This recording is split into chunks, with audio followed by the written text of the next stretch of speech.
starting with where we started, we've got Tu Behun, La Maskena Baruch, De Dil Hon Hi Malkuta Deshmaya. So that's the first one. Tu Behun La Avrile Dehanun Netbayun. Tu Behun La Makika or La Makike Dehanun Niartun Aria. And it's interesting too, because I said La Aria, it's a Lamed, which is that L that's here.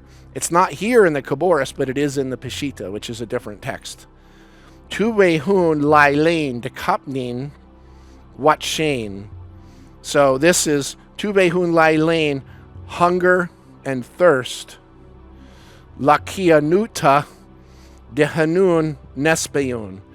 Blessed are those who hunger and thirst after or for righteousness. What does righteous mean? Good. Good. What do most people, I think, usually a lot of times think righteous means? They think of self-righteousness. Kind of like, it's funny, you want to know what righteous means? Go back to the jazz movement of the 30s, 40s, 50s.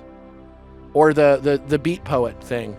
They would read poetry or play music, and they would yell out, righteous, righteous. And it's funny, that word is kion uta. Ta genders the word feminine. That means it's a state of being. U is like ing in English. So let me explain that. If I say snay means hate in Aramaic. If I say sneta in Aramaic, that's my way of saying somebody has a hateful attitude. Meaning you have a hateful way of thinking, okay? Or a hateful way of being. If I say sneuta, that means that you are acting on your hateful attitude, meaning you're lashing out at people, you're screaming at people, you're attacking people out of hatred. Do you get the difference there? Snei is just hate.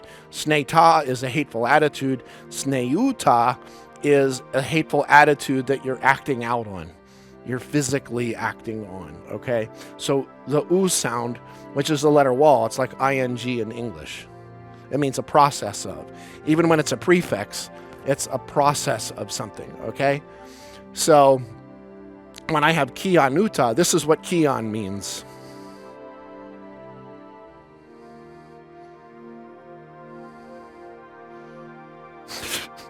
It's like charades or something.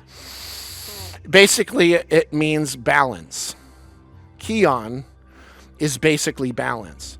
What is the balance of? It's to act and to literally act and carry yourself in a balanced way in the best interest of everyone involved. So think about that. Righteous. It's like, ooh, when you start thinking about that, it's like, oh, so that means if I am a business person, and I'm not like saying that there's anybody like this in business, and I'm trying to like one up the other person, and I'm not saying profit is bad, but what I'm saying is focusing on that, pulling more from the other person to the detriment of their loss for your gain. That's not kianuta, that's not righteousness. And I'll give you a quote. We had the one earlier of you can't serve God and mammon. That's the absolute, everything part of one process and the illusion of separation, materiality, okay? And money can be a piece of that, some kind of an exchange. So what's the other? There's another money quote. What was it? Money is the love of money is the root of all evil. And now, is that 1 John, I believe? I think it's 1 John.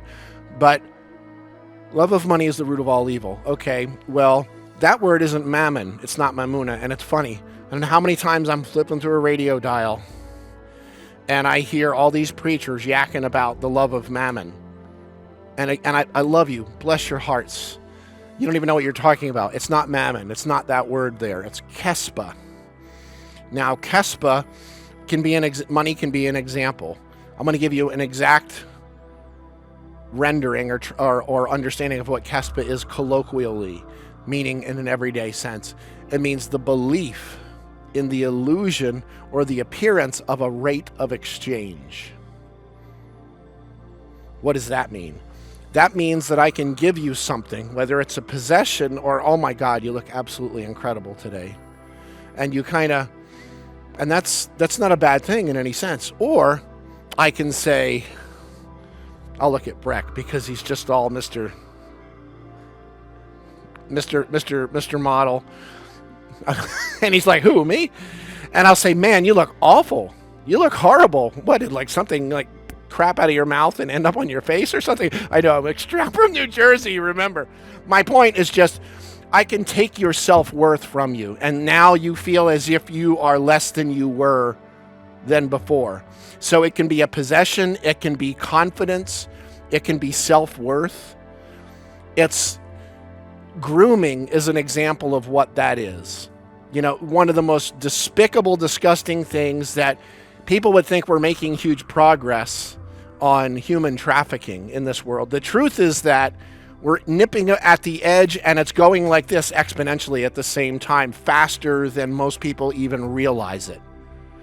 And grooming is one of those things where they'll kind of come back in just the right compliment, just the right little ooh, and spending years knowing that eventually they're going to be able to try to get whatever they want out of the person.